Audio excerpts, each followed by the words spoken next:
Vamos a charlar con Víctor Gómez, él es analista económico del ITAM, sobre esta pues serie de calificaciones que se están dando en torno a petróleos mexicanos. Moody's Investor Services mantuvo la nota crediticia de Pemex en B1, pero cambió su perspectiva de estable a negativa.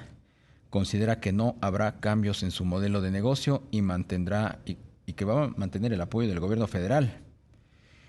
Recordará que hace unos días, luego del accidente en Cantarell, otra agencia, Fitch Rating, rebajó la calificación de Pemex a B más desde W menos con perspectiva negativa. Víctor Gómez, ¿cómo estás? Muy buenas tardes. ¿Qué tal, Darío? Un gusto saludarte a ti, a Rogelio. Muy buenas tardes. Buenas tardes, Víctor.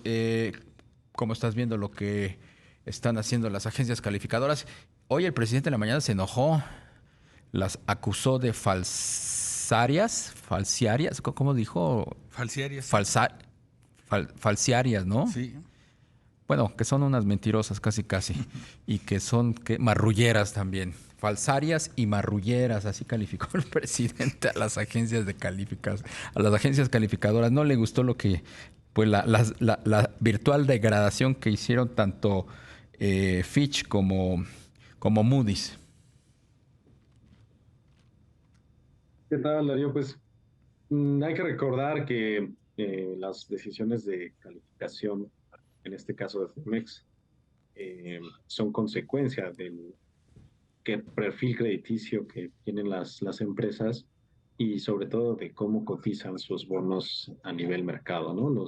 Las tasas de interés, hay que recordarle al auditorio que son reflejo del nivel de riesgo, ¿no? Que tiene un emisor de deuda con una persona colocada en los mercados financieros nacionales e internacionales o una entidad, en este caso como Pemex, pues paga una tasa de interés por emitir esa deuda y la tasa que está dispuesto a pagar el mercado por esa deuda refleja el nivel de riesgo que implícitamente le asocian.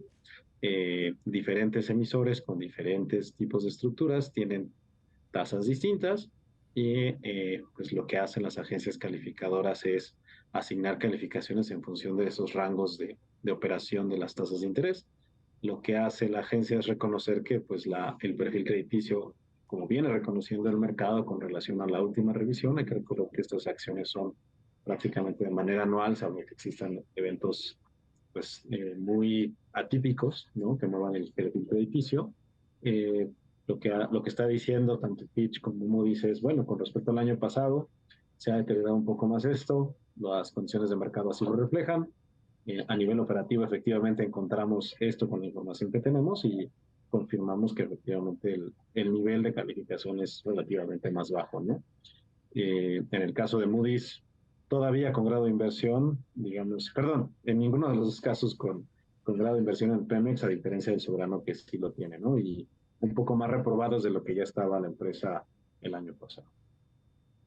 Claro.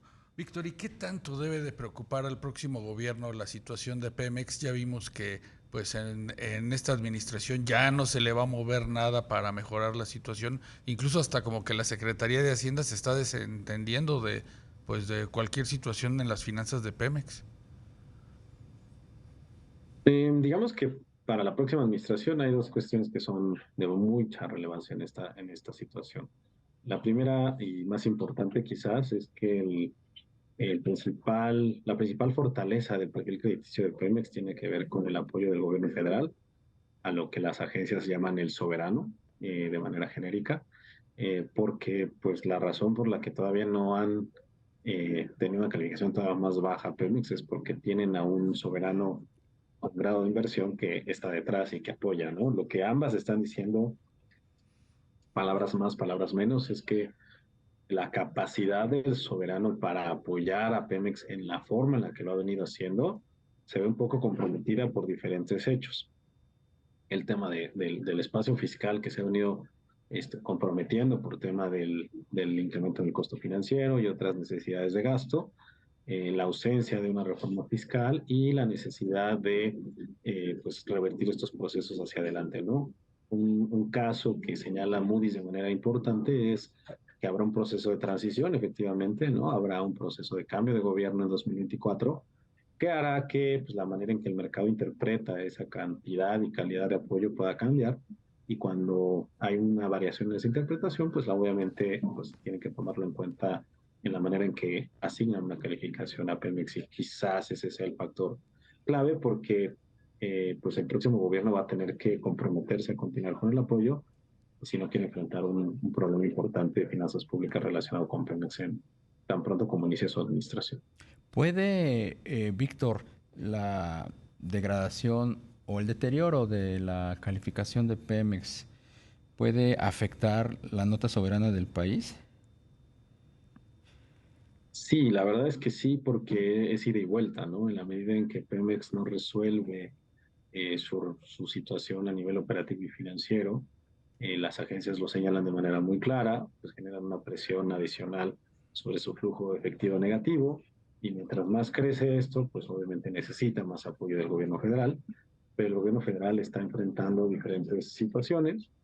Hay que añadir, esto no lo mencionan explícitamente, pero hay que recordar que en los últimos tres procesos de cambio de gobierno, ¿no? En 2006, en 2012 y en 2018, la economía mexicana experimentó un proceso de desaceleración de al menos 2 puntos porcentuales entre el último año de la administración saliente y el primer año de la administración entrante. Entonces, pues eso implica que en el proceso de desaceleración económica, pues las finanzas públicas se ven un poquito más comprometidas en términos de los ratios que son relevantes de deuda, déficit, etc.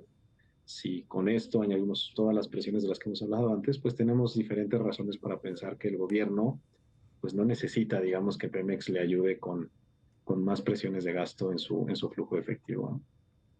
Y Victoria, al ser para las calificadoras la deuda de Pemex, bonos basura, ¿qué tanto le cuesta salir al mercado? ¿Qué tan costosa es la deuda con relación al gobierno de México o con relación a otras petroleras? Sí, esa es la pregunta del millón. Sin duda que el spread ha cambiado, ¿no? Depende un poco del plazo y depende de la moneda.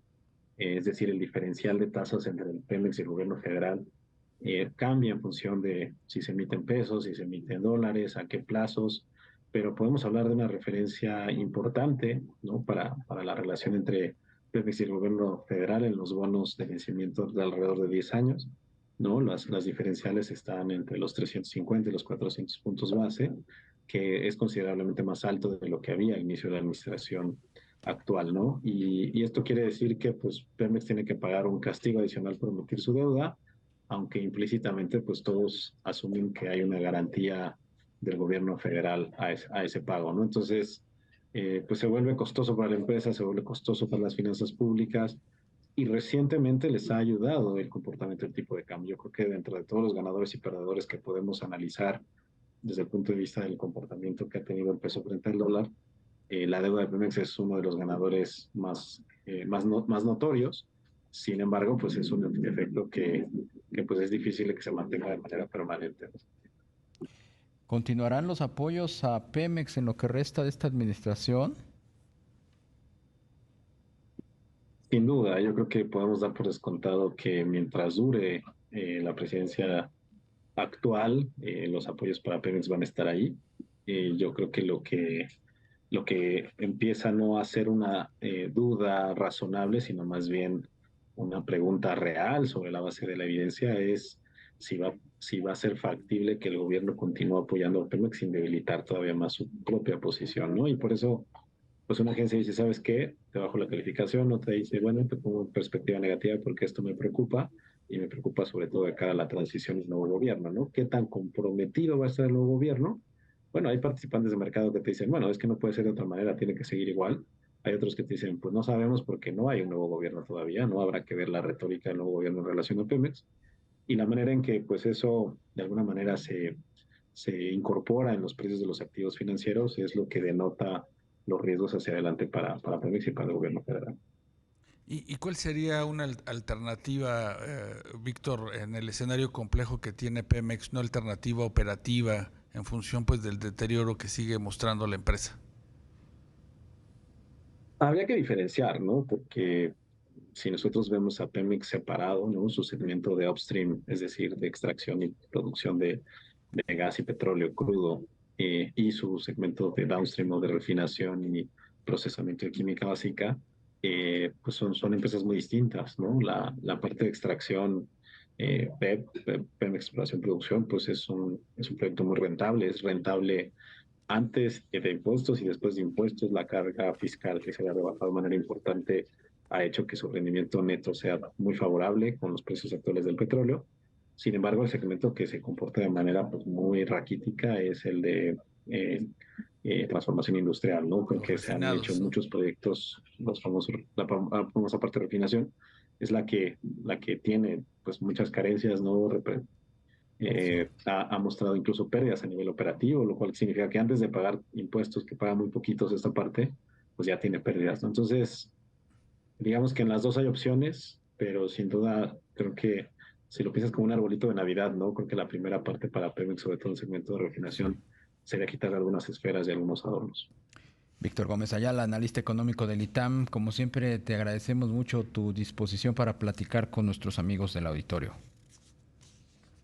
Placer, Darío, mucho gusto saludarte a ti y a Rogelio, que tengan muy buena tarde.